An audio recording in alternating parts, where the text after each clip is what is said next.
জাতীয় দলের ক্যাম্পে যোগ দিতে বুধবার সকালে বাংলাদেশে পৌঁছান ফাহমিদুল ইসলাম।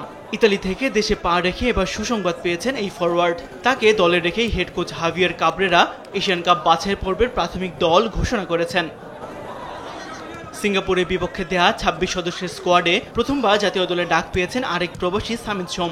সাথে আছেন ভারতের বিপক্ষে অভিষেক হওয়া হামজা চৌধুরী।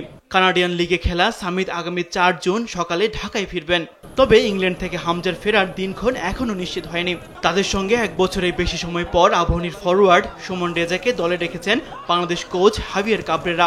তবে গত মার্চে ভারতের বিপক্ষে ম্যাচের পর দল থেকে বাদ পড়েছেন চন্দন রায়, সোহেল রানা জুনিয়র ও Shakil Hossain. He scored 3 goals in the BPL. He started very strong this season, scoring all the goals, most of the goals in the first 4 games. We were already thinking of picking him for the window in March, but he got injured in the knee.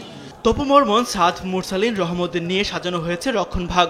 Yasin খান, মিঠু, হাসান মুরাদের তাই স্কোয়াডেই জায়গা হয়নি।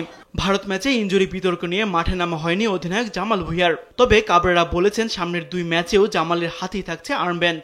We are 12, 14, 16 hours a day together. It's not about the match.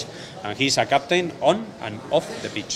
আগামী ১০ June সিঙ্গাপুরের বিপক্ষে Asian cup বাছাই পর্বের match. তার আগে ভুটানের বিপক্ষে ৪ জুন ঢাকায় ঝালিয়ে নেবে বাংলাদেশ দল। আর এই 2 ম্যাচকে সামনে রেখে আগামী ৩০ মে শুক্রবার জাতীয় দল ক্যাম্প শুরু করবে হাভিয়ার কাবরেরার অধীনে। তাসবিহ শরণ, দেশ টিভি, ঢাকা।